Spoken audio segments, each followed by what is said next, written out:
స్వావలంబన నత్తనడక వైకాపా హయాంలో మూలకు చేరిన పథకం పరిష్కరించాలని ప్రభుత్వం ఆదేశించిన అలసత్వం.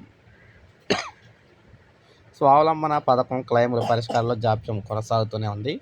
వైకాపా ప్రభుత్వం 2021లో ఈ పథకాన్ని పక్కన పెట్టగా నాటి నుంచి దరఖాస్తుదారులైన డ్వాక్రా మహిళలకు ఎదురుచూపులు తప్పడం లేదు. కూటమి ప్రభుత్వం తాజాగా వీటిని పరిష్కరించే బాధ్యతను తీసుకోగా అందుకు అనుగుణంగా సర్ఫ్ అధికారులు చర్యలు చేపట్టలేదు. పెండింగ్ క్లెయిమ్లను పరిష్కరించాలని మంత్రి కొండపల్లి శ్రీనివాస్ ఆదేశించి 3 నెలలు అవుతున్నా ఈ ప్రక్రియ నత్తనడకం సాగుతుంది. గుంటూరు, పల్నాడు, బాపట్ల తదితర మనకి 3-4 జిల్లాలు మినహా మరెక్కడా పెద్దగా ముందడుగు పడలేదు. 15,000 క్లెయిమ్లు పెండింగ్లో ఉన్నాయి. ప్రస్తుతం ఈ పథకాన్ని 70,000 వరకు కూడా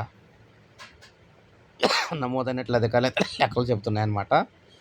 ఇక మొండి చేయి చూపిన వైకాపా ఉమ్మడి జిల్లాల ప్రాతిపదికన 2011లో అప్పటి కేంద్ర రాష్ట్ర ప్రభుత్వాలు 18 నుంచి 60 ఏళ్ల వయసున్న డ్వాక్రా మహిళలు, వారి కుటుంబ సభ్యులకు స్వావలంబన పథకాన్ని అమలు చేశాయి.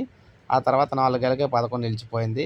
60 ఏళ్లు నిండిన తర్వాత ఈ పథకం కింద అందే పింఛను కంటే రాష్ట్ర ప్రభుత్వం ఇస్తున్న పింఛను ఎక్కువగా ఉండటంతో దరఖాస్తుదారులు ఎన్రోల్కు ఆసక్తి చూపలేదు.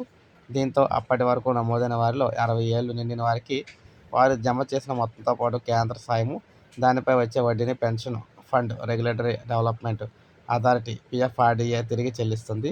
అయితే సంబంధిత క్లెయిమ్లను రాష్ట్ర ప్రభుత్వం కేంద్రానికి నివేదించాల్సి ఉంటుంది. 2014-2019 తెదేపా ప్రభుత్వం లబ్ధిదారుల క్లెయిమ్లను పరిష్కరించి వారికి నగదు అందేలా చేసింది. తర్వాత అధికారంలోకి వచ్చిన వైకాపా డ్వాక్రా మహిళలకు మొండి చేయి చూపించింది. కేంద్రానికి క్లెయిమ్లను పంపకుండా పక్కన పెట్టింది. లబ్ధిదారుల వినతులను అయితే పట్టించుకోలేదు. కేంద్రానికి నివేదిస్తే 48 గంటల్లో డబ్బులు అయితే వస్తాయి. ప్రస్తుతం 13,000 నుంచి 60 ఏళ్లు నిండిన వారు, మరో 2,000 మంది చనిపోయిన వారికి ఈ పథకం కింద లబ్ధి అందాల్సి ఉంది. అప్పట్లో జమ చేసిన మొత్తంతో పాటు దానికి కేంద్ర సాయం, వడ్డీ అన్నీ కలిపితే ఒక్కొక్కరికి 5,000 నుంచి 30,000 వరకు అందాల్సి ఉంది.